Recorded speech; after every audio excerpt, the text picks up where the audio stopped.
Assalamualaikum warahmatullahi wabarakatuh. Saya Niel Fariza dari Pendidikan Biologi kelas 32 Universitas Lancang Kuning. Di video kali ini saya akan menjelaskan mengenai sistem pernapasan pada manusia. Rata-rata manusia bernapas sekitar 17 sampai 30.000 kali per hari. Mengapa manusia bernapas? Normalnya manusia dewasa bernapas sebanyak 12 sampai 16 kali per menit dalam keadaan istirahat. Napas adalah proses menghirup udara yang mengandung oksigen dan mengeluarkan karbon dioksida dari paru-paru.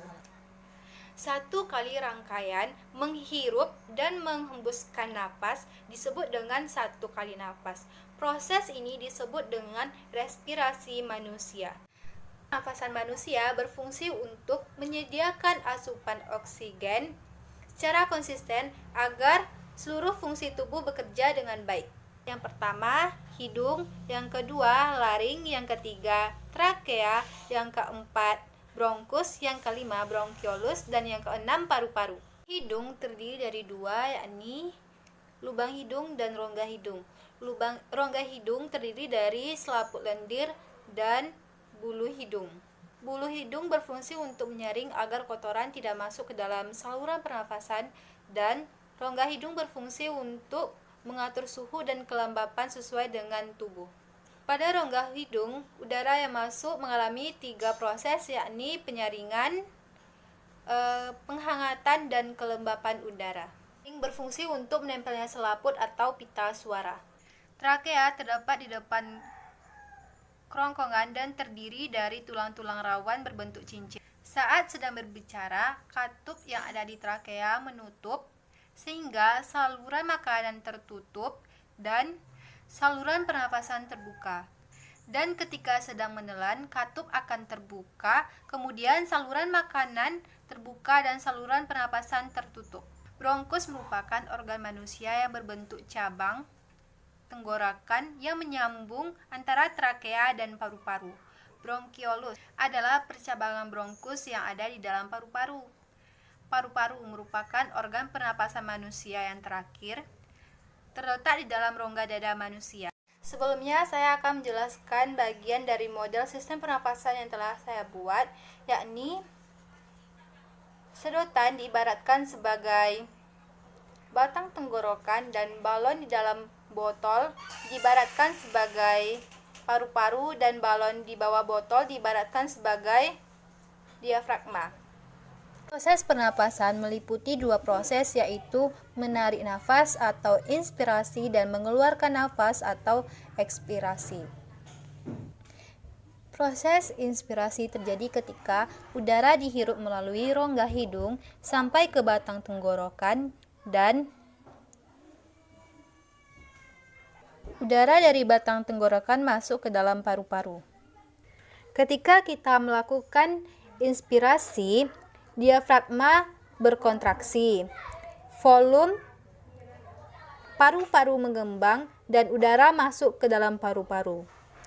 Dan pada saat proses ekspirasi, diafragma berelaksasi, paru-paru kembali normal, dan udara keluar dari paru-paru. Otot yang terlibat, pernapasan dibagi menjadi 2, yakni yang pertama pernapasan dada, yang kedua pernapasan perut.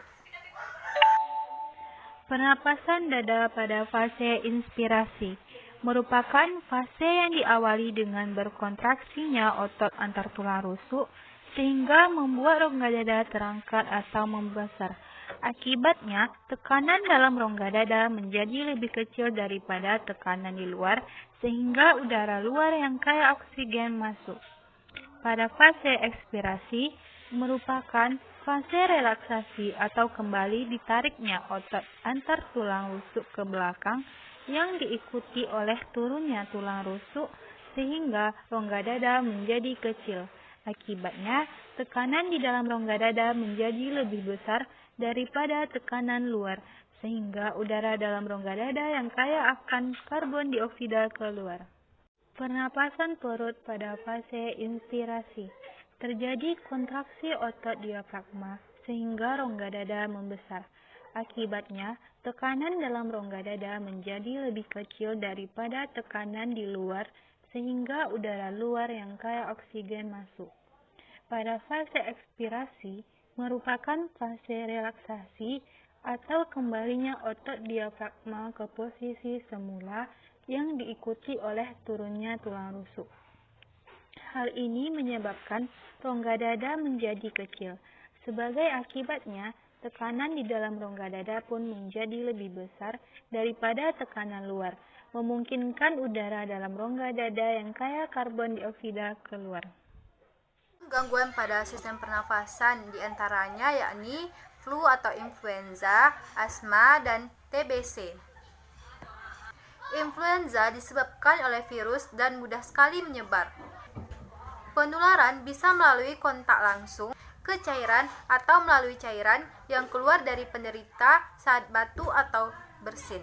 Saat flu, hidung dipenuhi lendir sehingga mengalami gangguan pernafasan.